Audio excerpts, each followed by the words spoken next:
Ika-4 na kabanata.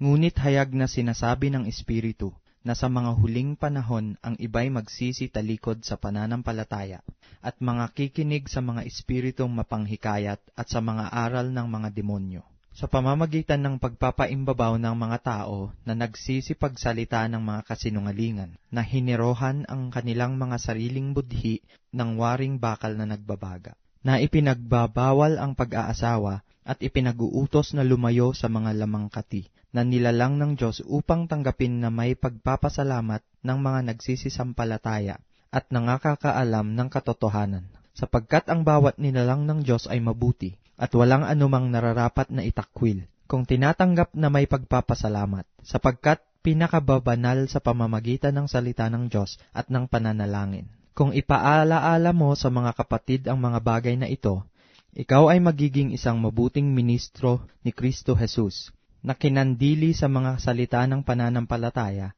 at ng mabuting aral na sinusunod mo hanggang ngayon. Datapwat itakwil mo ang mga kathang masasama at walang kabuluhan, at magsanay ka sa kabanalan. Sapagkat sa pagsasanay ng katawan ay may kaunting pakinabang, ngunit ang kabanalang sa lahat ng mga bagay ay pinakikinabangan, na may pangako sa buhay na ito at sa darating. Tapat ang pasabi at nararapat tanggapin ng lahat.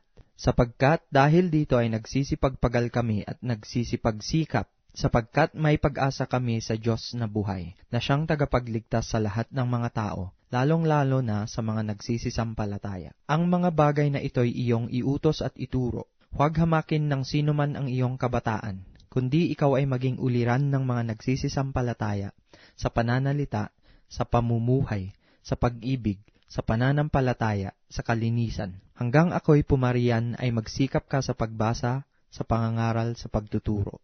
Huwag mong pabayaan ang kaloob na nasa iyo, na sa iyo'y ibinigay sa pamamagitan ng hula na may pagpapatong ng mga kamay ng kapulungan ng mga presbitero. Magsipag ka sa mga bagay na ito.